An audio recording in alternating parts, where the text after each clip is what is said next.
I think like many people who work in sound for film and television and games sound now, they have an interest in music, whether that's actually they're conventionally trained or play in bands, or like myself was more interested in electronic music and recording, mixing music. Ran a small 8-track music studio with a friend of mine, did local bands sort of south of Cardiff, but we're based in the South Wales area.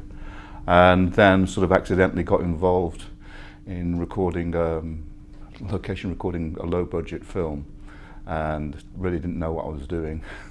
And sort of realised that I enjoyed the process, enjoyed working on the film, but I felt I needed to go and learn how to do it properly. So I applied and got into the National Film School sound course. And so we did sort of sound editing and sound recording. So that was sort of how I fell into it. But I sort of had an interest in film sound as well. I don't think I'd ever thought of it as a career until I started, as I said, almost by accident, fortuitously working on one. I think I remember sort of seeing Eraserhead, David Lynch's first feature film, and being sort of very overwhelmed and sort of impressed and sort of by the use of sound and sound design in that film, which was quite revolutionary at the time. And realising that what I was interested in musically, electronic music, in terms of electronic music, could be applied to film, which I hadn't quite realised up to that point. More interesting filmmakers understand that sound design is part of their storytelling arsenal, and that we can use sound to create the emotional world of the film, because sound works on a different level, different area of the brain to pictures and images, and what's a perhaps more primitive, fundamental area, which is why it's often so effective in horror films and thrillers. And but also it can be used, apart from, I think people most generally think of sound and sound design in terms of genre films, and said horror films or sci-fi films, but I think it can be used in very subtle ways in other types of films. Generally, you're hired during pre-production process, but with filmmakers I work with regularly, then that can be at first initial draft or beyond concept stage. Sometimes the composer can be more involved than not. Sometimes, a lot of the time, sound designers and composers don't talk very much, and then the music sort of arrives within the mix during the mix. But other times it is a more collaborative, ongoing process. I think at its best, it is when more people are talking to each other. That's the most rewarding, I think, creatively productive way of working.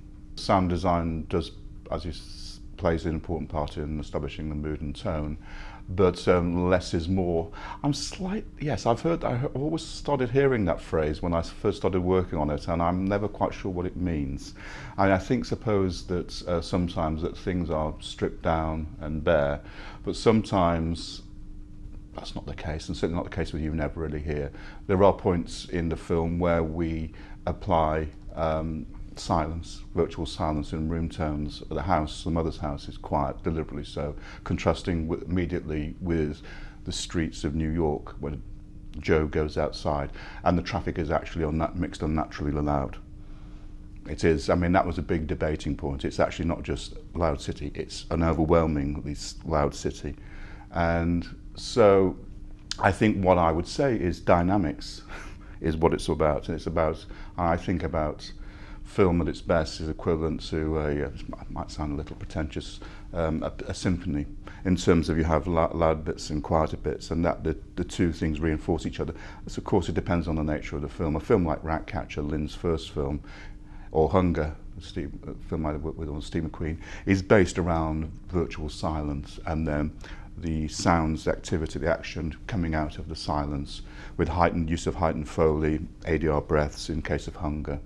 And selective. I think selectivity is a word I'd use rather than multi-layering. I think if David Lynch Eraserhead is multi-layered and constantly oppressive, then a film like Robert Bresson, A Man Escaped, its use of selective sound is the polar opposite, but both are equally powerful, so it depends on the nature of the production, understanding what the film requires.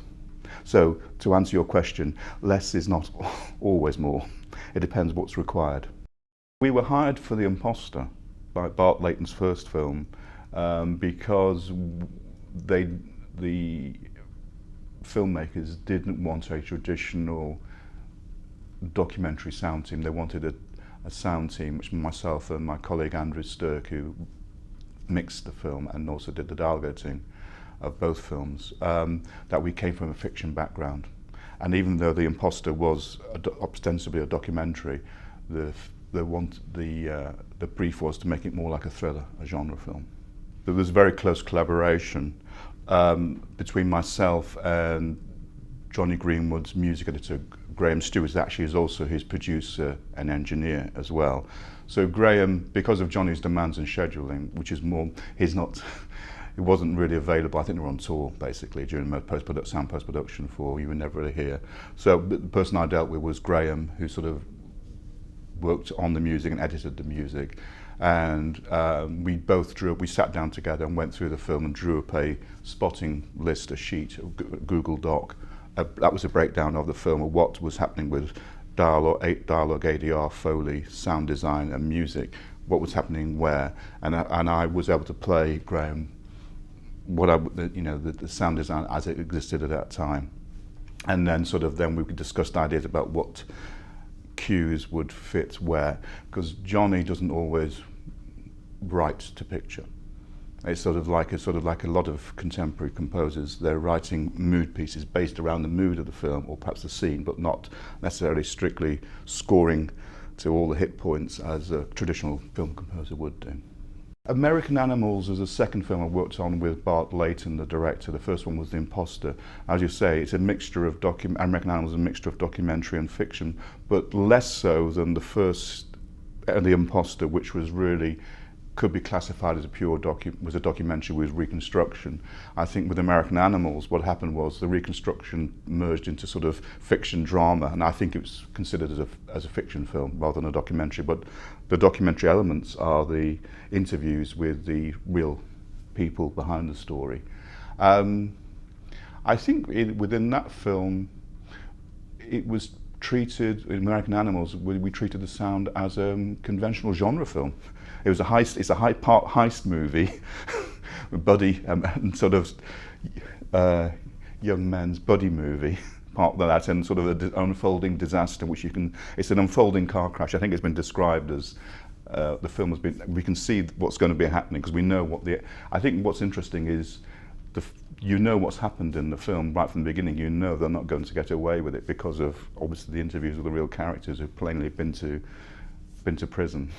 I think that the advice I would give myself is to have confidence in my own abilities. I think I was very uncertain, insecure. A lot of people coming out of educational establishments or trying to get in the industry for the first time feel that it's going to be a really difficult road. But I think if you're a good communicator and you can talk to people, and I think also that one of the big skills is a cliche, but it is a people's business, and so you need to be able to get on with people and relate to people and relate to the team you're working with and the filmmakers you're working for.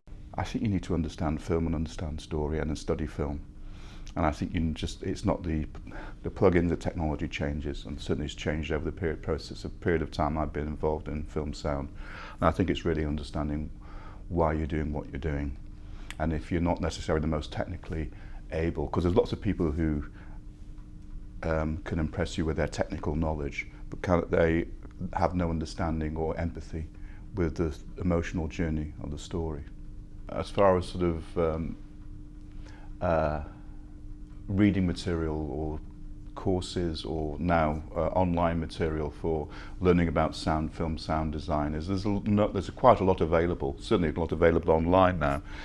A lot of it, and certain literature and online material, deals with technical processes, use of plugins, use of software, what's available. That's all important because one has to learn your craft, but I think that there are other websites as well and books. Michel Chion, French writer, is a very interesting author.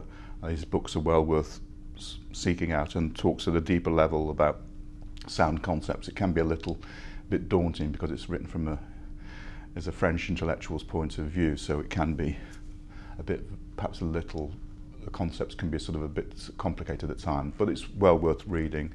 I think there are plenty of courses available. I think that undergraduate courses in this country are Bournemouth, certainly very well thought of, and Ravensbourne amongst others. And then postgraduate wise, the National Film School, actually I would give a plug for, because I am a graduate of there and do teach there. I'm visiting tutor there. Is probably because of its sheer sort of resources and equipment, and also the most important thing is you get a chance to work with other filmmakers. So I think that it's also important, perhaps if you're not going to college, there are other ways of working with film workshops, and I think actually it's learning to work with other people and actually watching films. I think that's the main thing, is just watching films and television and sort of getting an understanding of film language